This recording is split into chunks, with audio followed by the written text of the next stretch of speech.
فيا أيها الرجل منه شفاعة صلوا عليه وسلموا تسليما. Alhamdulillahirabbil alamin. Alhamdulillah wa syukurillah wa ni'matillah wa la haula wa la quwata illa billah. Asyhadu an la ilaha illallah wahdahu la syarikalah wa asyhadu anna Muhammadan abduhu wa rasuluh. Allahumma salli wa sallim wa barik ala sayyidina Muhammadin fil awwalin wal akhirin. Wa salli wa sallim wa barik ala sayyidina Muhammadin fi kulli waqtin wa hin. Wa salli wa sallim wa barik ala sayyidina Muhammadin fil malaa'ila yaumiddin. Subhanaka la ilma lana illa ma 'allamtana innaka antal halimul hakim. Rabbis shrah sadri wa yassir li amri wahlul 'uqdatam min lisani yafqahu qawli. Ya'lamu ma baina aydihim wa ma khalfahum wa la yuhituna bihi ilman wa anatil wujuhi lil hayyil qayyum faqad khaba man hamala zulma wa may ya'mal minas solihati wa huwa mu'minu fala yahufu zulma wala hadma. Wa kadzalika anzalnahu qur'ana arabiyya wa sarafna fihi minal wa'idi la'allahum yattaqun ayyudisulahum zikr. Fatalallahul malikul haqq wa la taj'al bil qur'ani ani min qabli ayyuqda ilaika wa huwa rabbi zidni ilman. Walaqad ahidna ila adama min qablu fanasiya walam najidhu lahu azma. Wa iskulna lil malaikati isjudu li adama fasajadu ila iblisa aba. Ala ya'lamu man khalaqa wa huwa latiful khabir. Arsyadna angka kita aka yaumal hadid amma muhdu. Usikum wa nafsi bitaqwallahi faqad fazal muttaqun.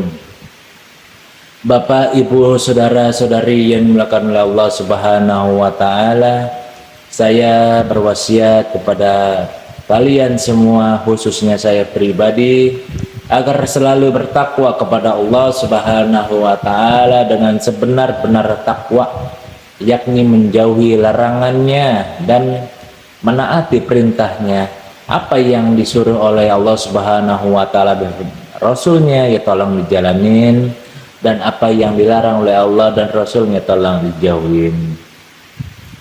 Bapak, Ibu, saudara-saudari yang dimuliakan oleh Allah Subhanahu wa taala, puji syukur kepada Allah Subhanahu wa taala atas segala nikmat Islam, iman, ihsan, wabil khusus sehat afiah, sehingga kita bisa hadir kembali di majelis yang mulia ini, serta salawat salam semoga tercurah kepada Habibana Sayyidina Muhammad Rasulullah sallallahu alaihi wasallam beserta para sahabatnya yang agung, ahli baitnya yang dicintainya, khususnya kita umatnya yang masih mau mengaji. Amin ya rabbal alamin. Bapak, Ibu, saudara-saudari yang dimuliakan oleh Allah Subhanahu wa taala, tak lupa juga kita berterima kasih kepada Allah Subhanahu wa taala yang telah mengirimkan guru-guru untuk mengajari kita pelan-pelan tentang ilmu agama, wabil khusus ilmu agama dan ilmu dunia. Sampai detik hari ini semoga beliau yang mengajar dengan ikhlas dan kita yang diajar dengan yang sungguh-sungguh mendapatkan ampunan dan ridhonya Allah Subhanahu wa taala. Amin ya rabbal alamin.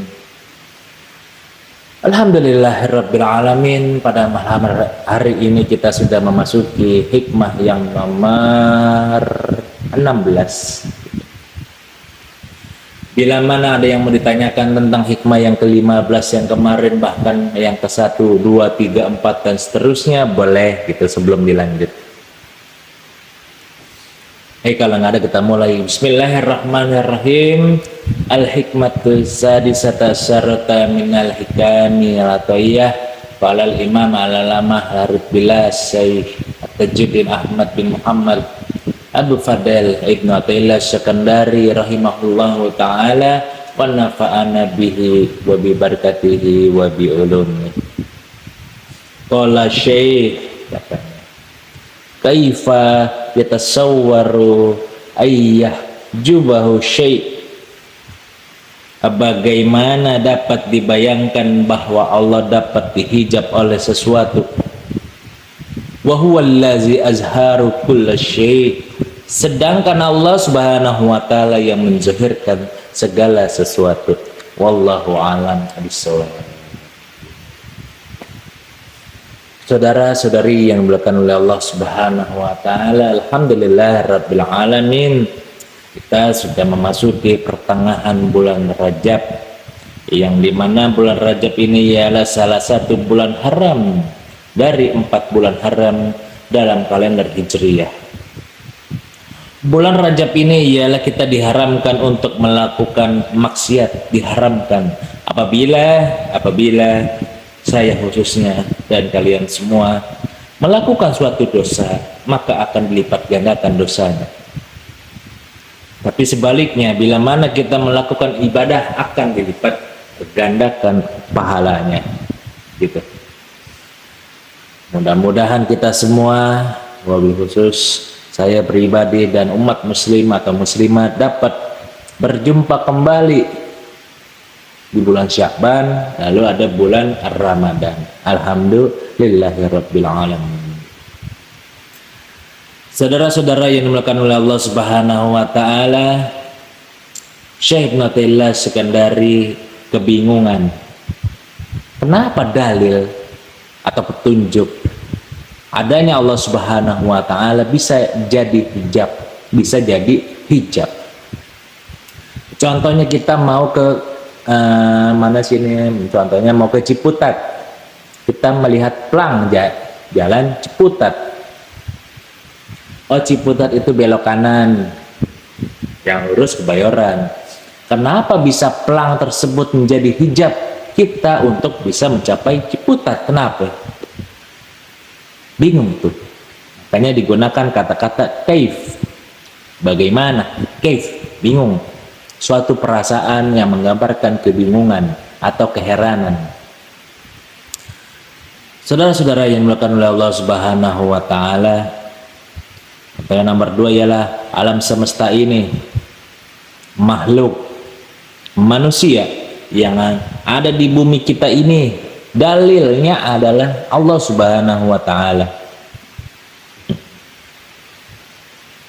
Kita diberi rezeki sehat, susah, sempit atau yang lainnya, tapi kita lupa sama yang memberi itu semua. Kita ingatnya makhluk. Kita ingatnya makhluk. Bang Anu ngasih duit, kita ingatnya Bang Anu. Kita dipukul Bang Anu, kita ingatnya Bang Anu yang mukul. Itu namanya terhijab kita. Saudara-saudara yang dimuliakan oleh Allah Subhanahu wa taala, kenapa bisa begitu?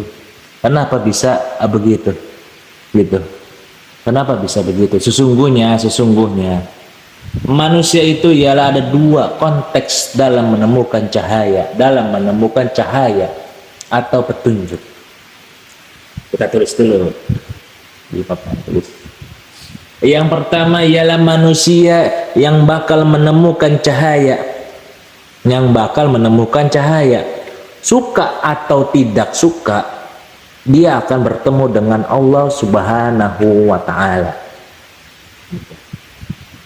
Baik di dunia maupun meninggal, suka atau tidak suka, dia akan bertemu dengan Allah Subhanahu wa taala. Yang nomor 2, manusia yang terhalang atau terhijab. Salah satu hijabnya yang bikin kita tidak bisa melihat cahaya ialah syahwat, gitu. Coba nengok ke atas, tuh ada lampu. Iya, lampu mengeluarkan cahaya.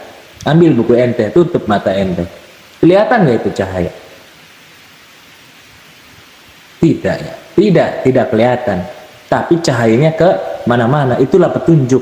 Ada sesuatu di mata, bahkan mata batin kita, hijab yang tidak terlihat. Yang hari ini kita bahas ialah tentang hijab syahwat. Saudara-saudari yang dimuliakan oleh Allah Subhanahu wa taala, Syahwat itu fitrah manusia yang artinya menyenangkan. Lebih khusus contohnya kerja sebagai staf, kemudian ingin jadi manajer, ini merupakan syahwat. Ini merupakan syahwat, bukan keinginan, bukan, tapi syahwat. Keinginan juga termasuk syahwat.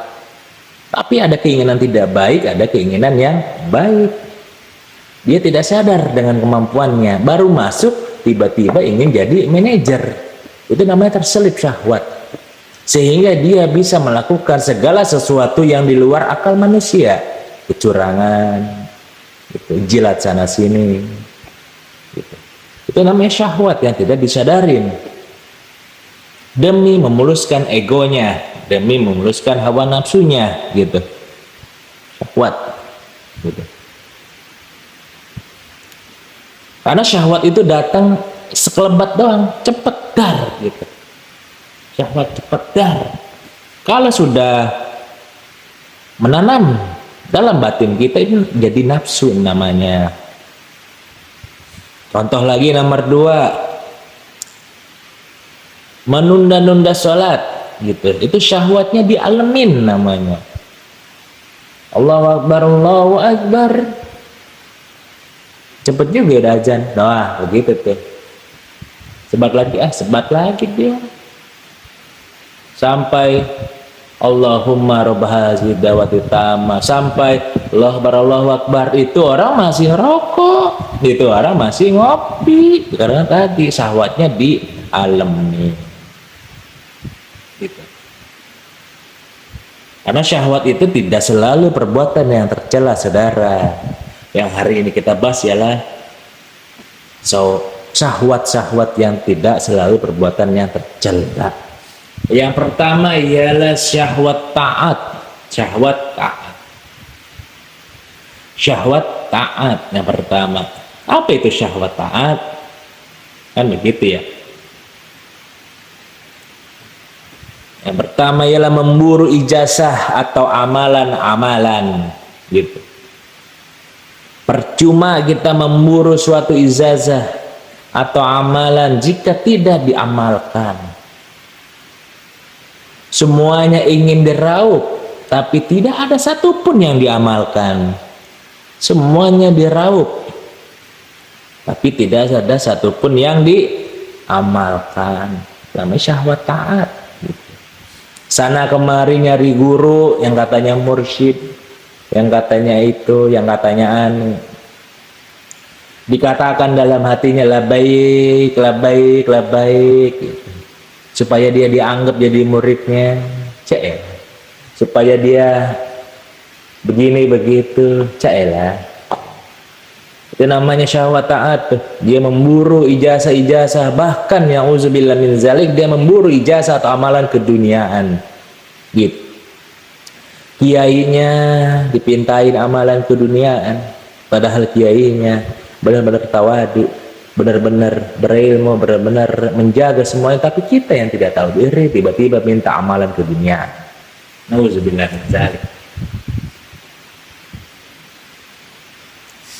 Dikatakan pula ketika kita dapat sholat duha 4 rakaat, 1 rakaatnya baca wadduha 7 kali, berarti kalau 4 ya 28. Sehabis kita assalamualaikum warahmatullah, assalamualaikum warahmatullah, lalu kita baca wadduha juga 40 kali, tapi tetap juga tidak diamalkan, itu namanya syahwat taat, gitu. Contoh gampangnya begini dah, Om Agi datang ke Kiai Anu, ya mukanya sungsang sumbel dah, gitu. Ya Kiai, naem, katanya ya aneh mah mohon dibukakan pintu dah Kiai. Pintu apa itu Ki? Ya pintu rezeki dah. Ya baca aja Al-Quran Ki. Ayat apa Kiai? Enggak Al-Qurannya. Hatam Ki? Iya sehari. Nah lo kan begitu. Ketika Agi pulang karena dia takzim, gak enak kan mau nolak, lalu tidak dijalankan, itu namanya syahwat taat. Dikarenakan ijazah itu ialah sesuatu yang sakral dalam perilmuan. Apabila sembarangan dan tidak diamalkan, maka makin berat hidupnya, gitu. Guru-guru atau para ulama atau masyayikh, tidak ada yang hidupnya mencari ijazah, tapi mencari sanad keilmuan, gitu. Dikarenakan ilmu dulu yang dibutuhkan dalam hidup ini, ilmu, gitu. Berapa banyak orang yang tidak berilmu tapi ijazahnya banyak? Ada gak di sini? Kan begitu ya, gitu. Banyak di sini nih kan gitu, yang ilmunya banyak tapi ijazahnya dikit, ada gitu. Tapi ada juga yang ijazahnya banyak, ilmunya sedikit, ada juga. Syahwat taat yang pertama ya tadi memburu ijazah. Yang nomor dua ya sering tidak konsen atau lalai atau goflah bahasa. Ketika dia membaca zikiran atau selawat, angka bilangannya kurang atau kelebihan, maka termasuk syahwat taat. Umpama gurunya ngasih 100, kita kurangin jadi 99. Umpama gurunya ngasih 1000, kita lebihin jadi 1010. Itu namanya kelebihan atau kekurangan, begitu. Seakan-akan kita lebih baik daripada guru kita. Nauzubillah min zalik, semoga kita tidak ada yang begitu seperti kita. Ketika syahwat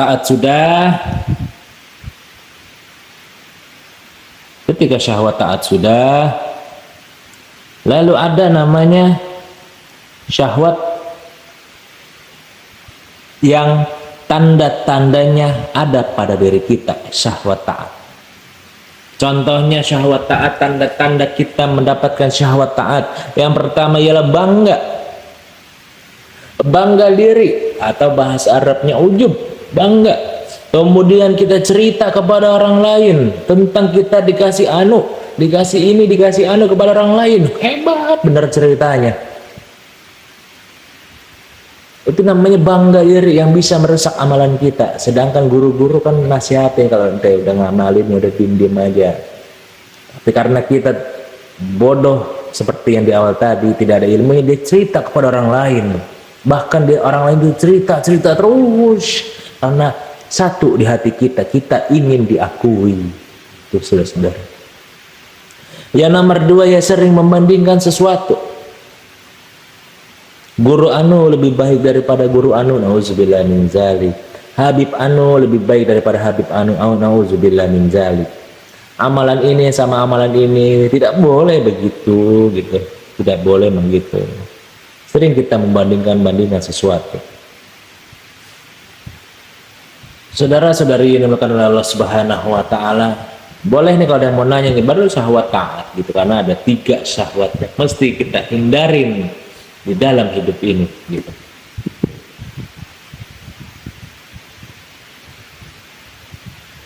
Gimana?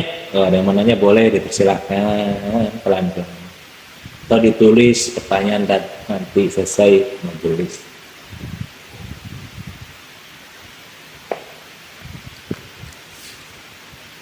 Yang nomor 2 ialah syahwat mubah yang dibolehkan.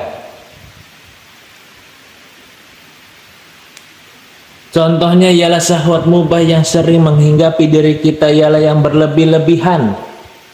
Padahal boleh. Contoh makan, minum, tidur, bicara, boleh. Tapi kita sering berlebih-lebihan. Bahkan ada unsur kebohongan. Bicara berlebih-lebihan pasti terselip kebohongan. Makan, minum berlebih-lebihan akan berdampak ke penyakit tubuh. Tidur berlebih-lebihan akan berdampak ke penyakit tubuh. Kepalanya itu bisa kena nanti, dia pusing terus, kakinya lemes, tangannya begini, banyak gitu. Sering banget, padahal boleh tapi tidak berlebih-lebihan. Tanda-tandanya syahwat mubah berada dalam diri kita. Berat buat ibadah, Masya Allah, karim, berat banget untuk ibadah. Lagi khutbah Jumat, matanya sebat, tidur, lagi ngaji ngantuk, goyang-goyang, nguap gitu. Banyak bohongnya, atau hidupnya penuh dengan kebohongan. Ada teman nagih nih pada kita, utang kapan bayar? Besok insya Allah.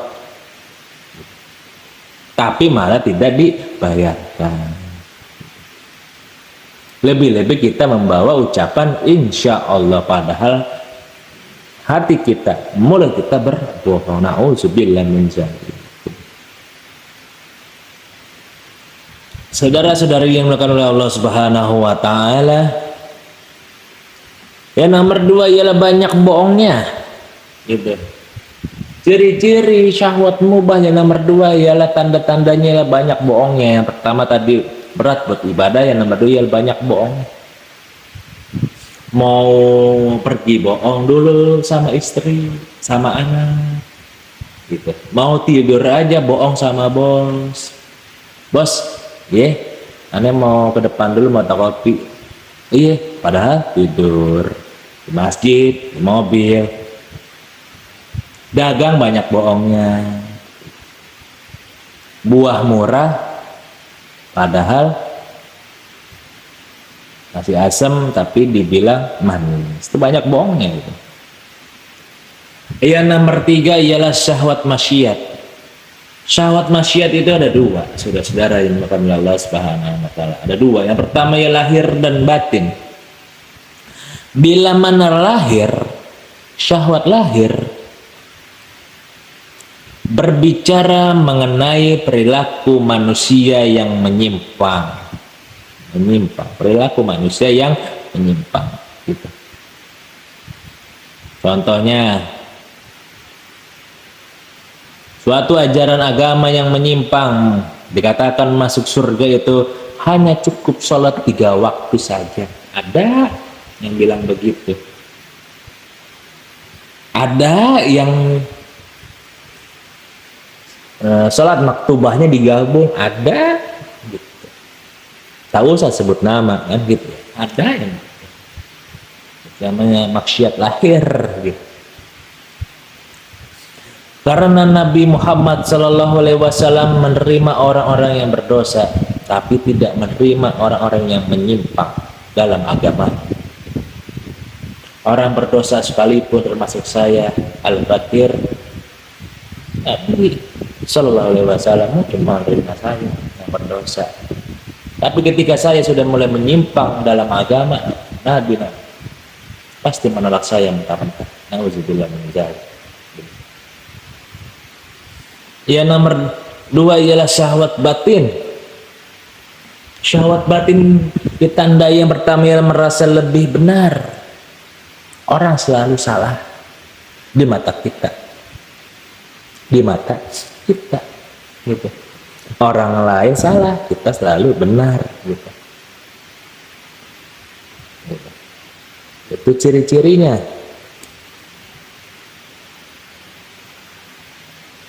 Tanda-tanda syahwat maksiat lahir yang pertama ya keras kepala. Pasti keras kepala. Nggak percaya, lihat aja teman-teman ente coba. Udah perilakunya menyimpang, dia keras kepalanya, lebih-lebih hatinya. Bang, ya jangan minum di sini, banyak anak-anak. Lu tahu apa? Nah, itu keras tuh kepalanya sama hatinya. Udah susah gitu. Tapi masih bisa diselamatkan. Yang susah diselamatkan itu perkara agama. Ketika udah berpital, apalagi misalnya ketika dia sudah dakwah di mimbar tapi dia menyimpang, itu yang susah untuk diingatkan. Karena apa? Dia selalu membawa ayat-ayat suci Al-Qur'anul Karim. Mudah-mudahan Allah Subhanahu wa taala melimpahkan karunia dan rahmat kepada kita semua. Tanda-tanda tuh yang nomor 2 ialah maksiat batin. Syahwat maksiat batin ialah kita selalu fokus sama hidup orang. Selalu fokus sama hidup orang. Gitu. Baru datang ke pengajian sekali aja nih, udah komen yang aneh-aneh. Sedangkan ikut yang pengajian udah lama aja diem aja, kan gitu. Ini kita banget tuh, begitu. Selalu begitu hidupnya. Fokus sama hidup orang. Hidup kita dibiarin. Nauzubillah min zalik. Gitu. Ya udah habis pelajaran. Gantian lah. Aneh ngomong mulu ke tukang obat. Gitu. Gimana ya kalau ada ntar nanti deh ya. Alafu minkum wallahu alam bisawab. Saya pribadi minta maaf bila mana saya salah kata dan perbuatan, mohon dibuat itu maaf. Wallahu alam bisawab. Wabillahi taufiq wa hidayah. Wassalamualaikum warahmatullahi wabarakatuh. Ilahi lastulil firdausi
Mustafa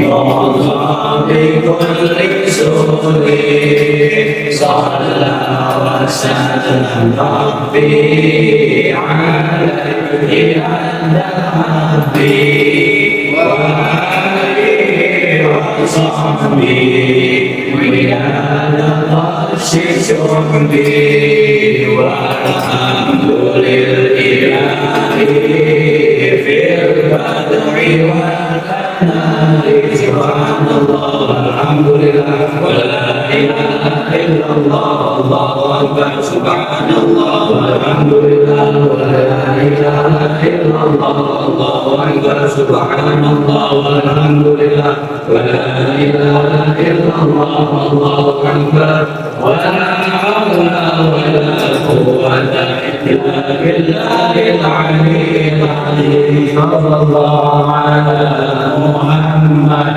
صلى الله عليه وسلم صلى الله على محمد يا ربي صل وسلم